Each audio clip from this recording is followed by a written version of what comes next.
Assalamualaikum warahmatullahi wabarakatuh. Perkenalkan, nama saya Bintang Karunia Akbar.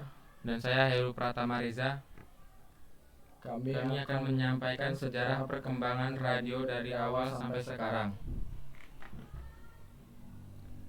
Radio adalah salah satu jenis media massa satu arah yang berperan untuk menyampaikan pesan atau berita, informasi dan hiburan kepada masyarakat dengan jangkauan luas. Radio telah menjalani proses perkembangan yang cukup lama sebelum menjadi media komunikasi massa seperti saat ini, berkat ketekunan 3 orang cendekiawan, diantaranya seorang ahli teori ilmu alam yang bernama James Maxwell berhasil menemukan rumus yang diduga dapat mewujudkan gelombang elektromagnetis, yaitu gelombang yang digunakan untuk gelombang radio dan televisi pada tahun 1865. Berdasarkan teorinya bahwa gerakan magnetis dapat mengurangi ruang angkasa dengan kecepatan hampir sama dengan kecepatan cahaya 186.000 mil per detik.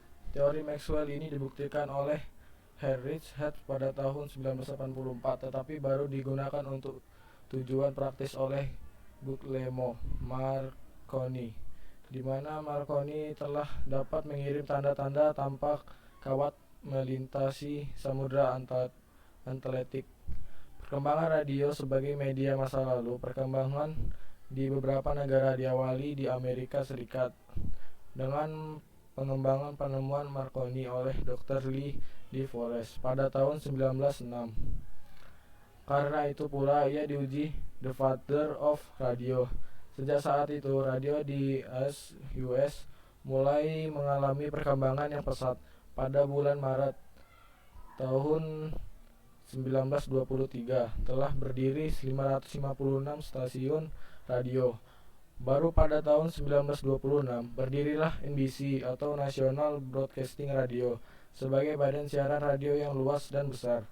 Lalu muncul pesaing yaitu CBS atau Columbia Broadcast System. Sejak saat itu juga radio terus berkembang di beberapa negara seperti Inggris, Prancis, Uni Soviet, Jepang, dan RRC. Selain mengalami perkembangan, radio juga telah memasuki tahap penyempurnaan. Profesor E.H. Armstrong dari Universitas Columbia pada tahun 1933 memperkenalkan sistem frekuensi modulation atau VM sebagai penyempurnaan dari amplitude modulation atau AM. Keuntungan VM dari AM antara lain: 1. Dapat dihilangkan interferensi atau gangguan atau percampuran karena cuaca. 2. Dapat menghilangkan interferensi yang disebabkan dua stasiun radio yang bekerja pada gelombang yang sama. 3. Menyiarkan suara sebaik-baiknya. Di antara media yang ada seperti televisi dan media cetak, radio memiliki beberapa keunggulan di mana dapat diakses secara mudah. Tidak diperlukan keterampilan khusus dari halayak yang ingin ditunjuk seperti keterampilan membaca karena radio merupakan media imajinatif. Selain itu, masyarakat dapat mendapatkan informasi dengan cepat dari radio dengan biaya murah. Keunggulan lain dari radio adalah sifatnya yang santai karena sifat auditory atau untuk didengarkan. Lebih mudah orang menyampaikan pesan dalam bentuk acara yang menarik. Dalam hal ini, musik memegang peran yang sangat penting karena pesan disampaikan di antara musik.